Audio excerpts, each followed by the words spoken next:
Aktivis Front Rakyat Indonesia untuk West Papua (FRIWP), Surya Anta Ginting menyatakan, apabila pemerintah yakin menang saat referendum digelar di Papua, mengapa hal tersebut tidak dilakukan?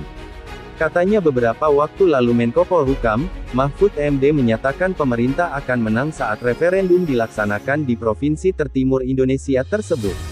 Mahfud meyakini, sebagian besar rakyat Papua akan memilih tetap bersama Indonesia, ketimbang Papua merdeka atau menjadi negara sendiri ketika referendum digelar.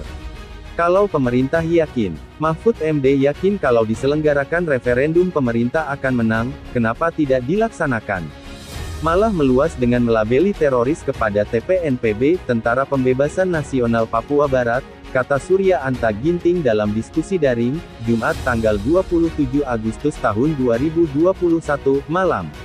Menurut Surya Anta, pemerintah masa kini masih dalam paradigma Orde Baru Orba.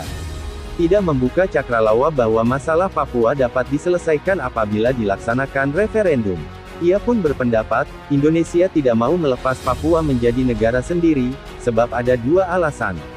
Pertama, Papua merupakan adalah kantong keuangan elit-elit Jakarta. Bahkan sampai ke aparat keamanan, mulai dari perwira hingga yang berpangkat paling bawah. Alasan kedua menurutnya, kepentingan korporasi internasional sangat berkepentingan terhadap stabilitas politik.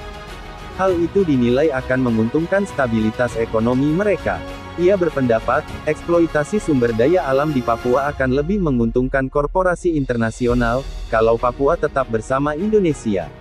Katanya, stop bicara kalau Papua minta merdeka didukung Inggris, Amerika, Australia dan beberapa negara lainnya, itu tidak benar. Karena kepentingan mereka ada di Papua. Kepentingan internasional sangat besar terhadap keberadaan Papua bersama Indonesia. Papua ini ATM banyak orang, banyak negara, banyak perusahaan. Memperjuangkan Papua, kita tidak bisa membiarkan Papua berjalan sendiri.